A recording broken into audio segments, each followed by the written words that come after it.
Hey, good morning, good morning, good morning. I made it morning on the East Coast. Yay. Happy Monday. Marvelous Monday. Monumentous Monday. It's Monday, y'all. It's the start of the work week, quote unquote, if you have the traditional Monday through Friday, 9 to 5 type of job. I grew up and live in Las Vegas. Our Fridays were really different here in work schedules. We were 24-hour clock. Graveyard was it's still very, very popular shift. Um, yeah. And after your 5 days, whenever those started, and that whatever day that was, your Monday might be your Friday or what have you. But it's a mindset. It's a mindset. So for the mindset of the traditional people, happy Monday and the start of a new week. Topic today. Topic today is consecration. Consecration. We have 2.5 weeks left in this year. Yep. 2.5 weeks left in this year. And my question to you is, what are you going to do with them? What are you going to do to position yourself to end the year strong and start the new year on fire? That's kind of the theme of my shut-in at the end of the month at the church. It's like, let's end the year strong and start 2026 on fire. So we're doing a corporate consecration where we are shutting into the church. Those that can do it for the full 7 days will. I will be there from 6 p.m. on the 28th to 6 p.m. on January 3rd. Just staying before the Lord, just staying in his presence, just, getting downloads and directives and adjusting and recalibrating. But the most important portion of it is the consecration, to be consecrated in a special way. I looked up the word because we hear it a lot in Christendom.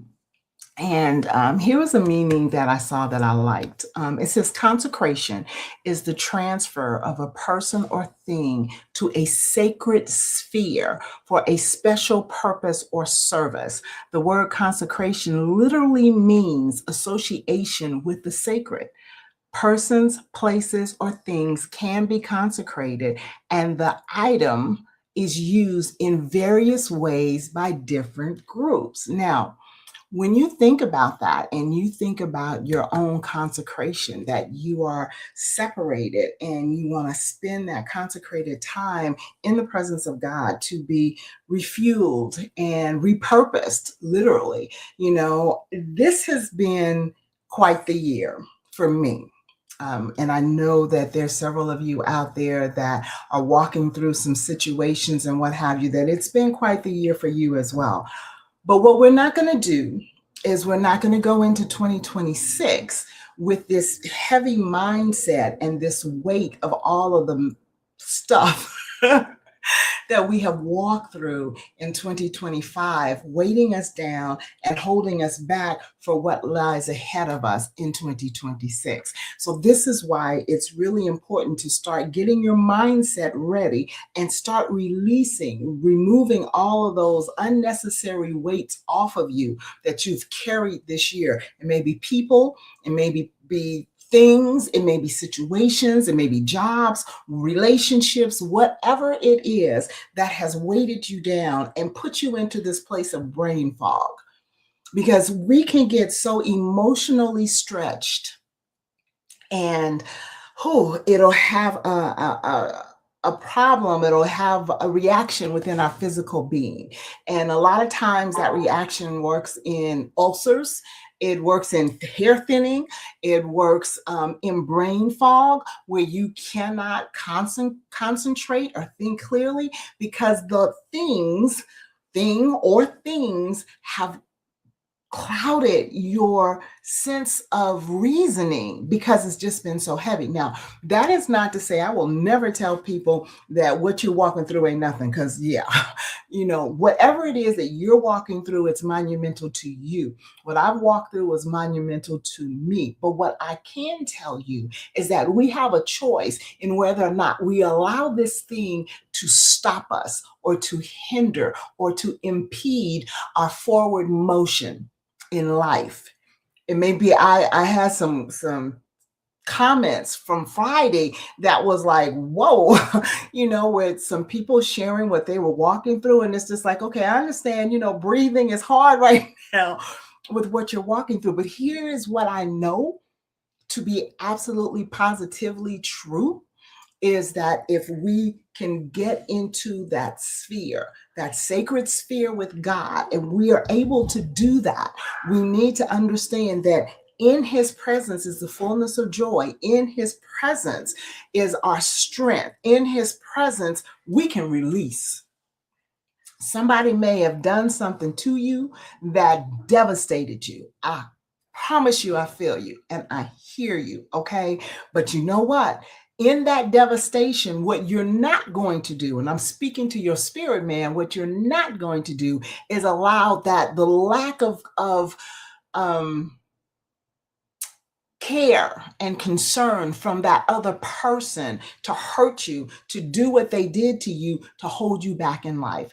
Because listen, no matter what they did, if they did it out of malice, if they did it because they were, they just didn't care how it affected you, they cheated on you, they did whatever they did, if they thought that less of you, sweetheart, you got to think more of you, value you, and let that go. Let it go. Release, and let's go. If what you're dealing with is similar to what I've dealt with this year, the loss of loved ones, okay? Even that, it's like, okay, I said this back in May. My husband transitioned in April, and I said in May, I was like, I didn't get in that casket with him. Okay, I miss him terribly, love him dearly. I ain't getting in that casket with him. So I'm yet still living. I'm yet processing my grief. I'm yet processing my emotions. But guess what? I did not die. Okay, I am yet still alive. And so therefore, I still have to maintain forward movement. I'm encouraging you the same. I know it's hard. And especially if it just happened, I know it's hard. Okay, what am I in now? 8 months in? 9 months in. So I've had time to process, and I am yet still processing. Okay. But what I know to be fact is, if I can consecrate myself, if I can separate myself from all the mess, from all the chaos that's going on around me, and center myself in the presence of God, he will clearly give me directive and lead me and guide me to what 2026 has for me. You need to get into a place where you get a word for yourself, a personal word. I said at the beginning of 2025, my word for the year was going to be awestruck. I was going to experience the power of God in my life in a way that would leave me awestruck. No matter all of the different things I have walked through, the disappointments, the hurts, the pain, the grief, all of that. Yet and still, I'm going to end out this year awestruck, because he has yet been faithful. He has yet been faithful. He's been giving me more and more personal encounters with him of late. So I'm understanding. Why? Because my spirit is craving it. My spirit is open. My spirit is like, yes, I need more and more and more. I was sharing, a dear sister was sharing some things that she was receiving from me in prayer last week. And I had to bear witness to what she was saying. And I knew the component that I needed to implement for the move of God to really, really do what it needed to do. And that component was consecration. It's consecration. I've allowed myself to do things and say things and experience things that, while it wasn't sinful, it wasn't aligning with who God has created me to be. There's a difference. All things aren't sin, but it may not be what God has called you to. Okay. And so now I'm in this place of like, let me realign, let me recalibrate, let me get myself aligned with God. So I'm encouraging you to get into a consecrated place right now. All right. You don't have to wait till the end of the year. My mindset has already crossed over into that consecrated place.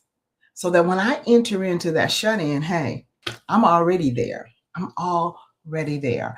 It's again, you got 2.5 weeks. 2.5 weeks. Don't carry the weight of what you walked through this year into 2026. It's fresh, it's new, and it's going to be amazing.